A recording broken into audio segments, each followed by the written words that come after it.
Assalamualaikum warahmatullahi wabarakatuh. Bismillah, alhamdulillah, wassalatu wassalamu ala rasulillah Sayyidina Muhammad ibn Abdillah wa ala alihi wa sahbihi wa mawalah. La hawla wa la quwata illa billah, ma ba'd.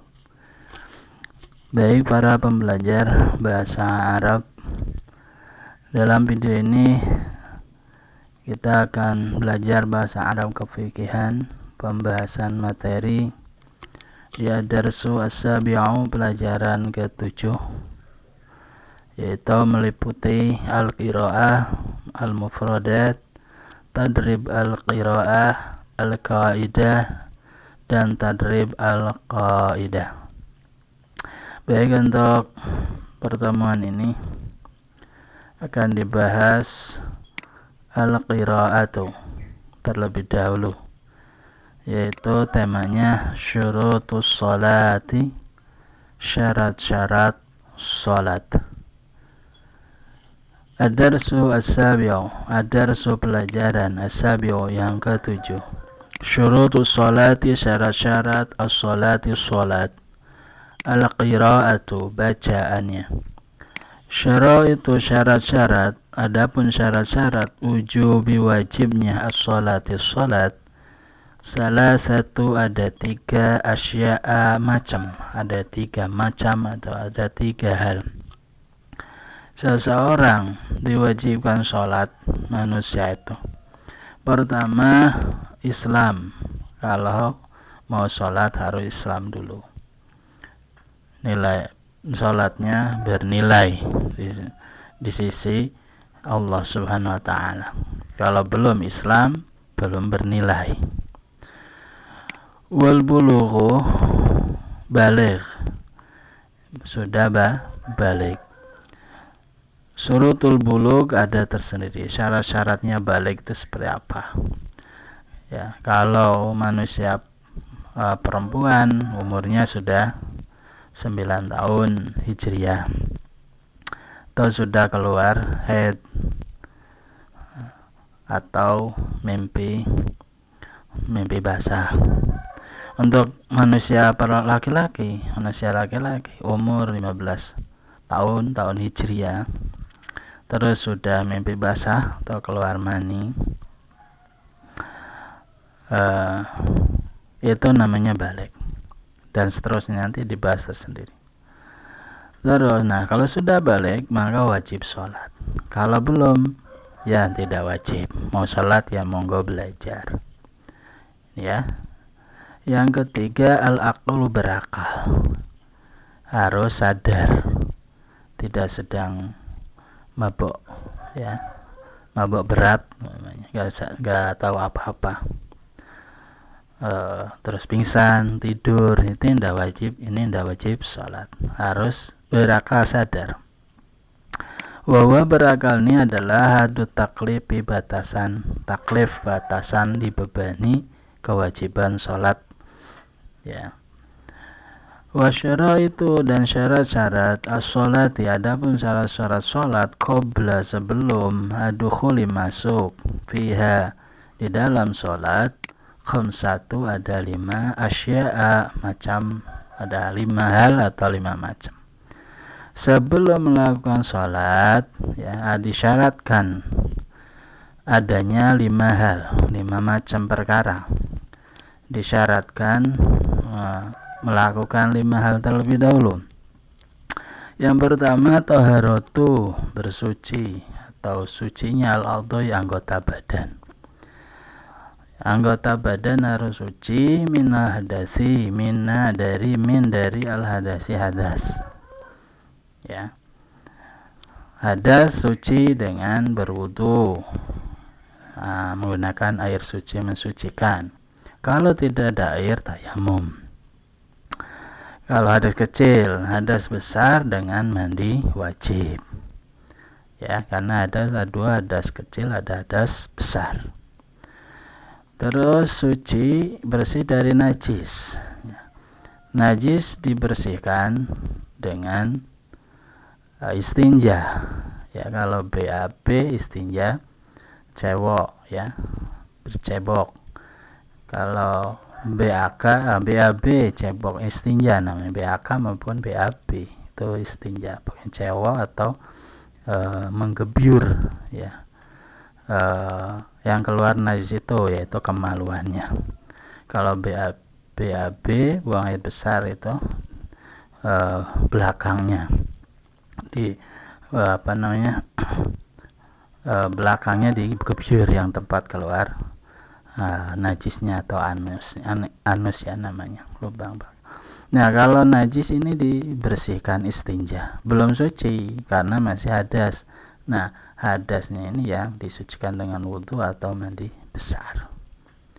Wasatru dan menutup al-aurati aurat, menutup aurat. Mana batasan aurat ada di bab tersendiri. Ya, laki-laki auratnya dari pusar sedikit ke atas sampai lutut sedikit ke bawah, itu namanya aurat laki-laki. Aurat perempuan tergantung ya, ada yang seluruh badan kecuali muka dan telapak tangan, ada yang semua tutupi semua. Nah, itu macam-macam ya, wanita seperti apa nanti dibahas. Silakan mencari referensi yang lain karena di sini hanya belajar bahasa Arabnya, menerjemahkan dan membaca. Bili basin ditutup dengan pakaian tohirin yang suci, ya sembarangan ya, bajunya, pakaiannya, sarungnya, mukenanya, rokohnya nggak sembarangan, harus suci. Walukufu dan berdiri ala makanin pada tempat, pada makanin tempat tohirin yang suci. Jadi berdiri sholat itu tempatnya ya harus suci, tidak sembarangan, depan toilet atau dalam WC ya tidak usah sholat, harus suci. Tempatnya cari yang suci ya, lebih afdal di masjid gitu ya. Wala alamu dan tahu atau mengetahui bidukhuli dengan akan masuknya waktu sholat. Jadi tahu bahwa sholat ini sudah waktunya, sama sudah masuk. Nah, sholat asyar sudah masuk waktu asyar, sholat Jumat sudah masuk waktu Jumat, yaitu sholat zuhur gitu ya, waktu sholat zuhur. Subuh ya sudah masuk sholat subuh, tahu, jangan datang ini udah masuk belum ya, saya mah ragu ini ya, nggak usah. Kalau ragu jangan dulu, karena ini harus yakin ya, cari dulu ya sebelum sholat itu, jangan langsung jongkal-jongkal aja, ternyata sudah masih zuhur, kamu sudah sholat asar ya. Wastiqbalu dan menghadap al-qiblati, kiblat. Jadi menghadapnya ke kiblat ya, ke arah Ka'bah sana, jangan ke wetan, ke kidul, jangan. Waya juju dan boleh tarku. Nah itu ya, jadi syarat syarat sebelum melakukan sholat harus berkan 5 hal. Suci, harus suci dulu ya. Yang hadas besar mandi besar, yang hadas kecil ya wudhu atau tayamum. Najisnya harus cewek ya, jadi urutannya bersihkan najis dulu baru menghilangkan hadas, karena berbeda. Kalau hadas tuh suci dengan wudhu ya, atau mandi besar atau tayamum. Kalau najis itu belum tentu suci, karena dari najis itu ke hadas larinya itu. Kalau hadas saja belum tentu najis. Terus ya, suci dulu. Yang kedua, auratnya ditutup, makanya nggak sarung atau celana panjang, baju koko ya, mau kena ruku perempuan suci juga ya, pakaiannya atau libasnya. Berdiri atau tempatnya harus suci, sholatnya di tempat yang suci. Terus mengetahui waktu sholat sudah masuk, menghadap kiblat terakhir, ini harus dilakoni dulu. Waya juju dan boleh tarkul kiblati, ini masalah menghadap kiblat. Ini ada pengecualian. Boleh meninggalkan al-kiblati, kiblat fi halata ini, dalam 2 hal keadaan. Untuk masalah menghadap kiblat ini ada pengecualian 2 keadaan. 1, fi syiddatil khaufi, di saat sangat takut. Fi, di saat syiddati sangat, al khaufi takut. Namanya sholat syiddatul khauf. Lagi sholat terus ada gempa ya lari, tapi jangan membatalkan sholatnya terus saja. Ini namanya nggak menghadap kita nggak apa-apa, lari menyelamatkan diri harus menghadap kiblat terus. Ini pengecualian ya, melarikan diri sholatnya jangan dibatalkan. Itu contohnya. Atau tiba-tiba lagi sholat ada tsunami ya melarikan diri, nggak usah menghadap kiblat. Wafi nafilati, dan di saat melakukan dan di saat an-nafilati sholat sunnah, melakukan sholat sunnah fisafari pada waktu bepergian.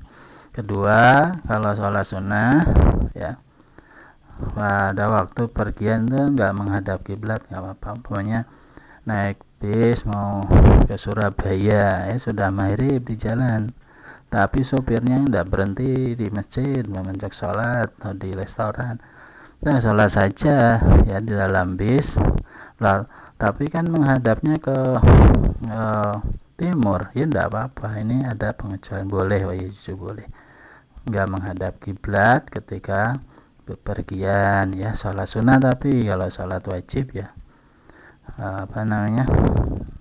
harus menghadap kiblat. Ala rahilati, ala di atas, ar-rahilati kendaraan. Memang kalau lagi pergian sholat sunnah ya mungkin ada yang sholat tahajud, mungkin di bis sudah jam 3 ini sholat tahajud aja sambil duduk. Nah, ini ya masalah ya, sholat sunnah boleh tidak meninggalkan kiblat. Silakan ditulis terjemahannya dan belajar membaca. Allah alam bisawab wal khata'.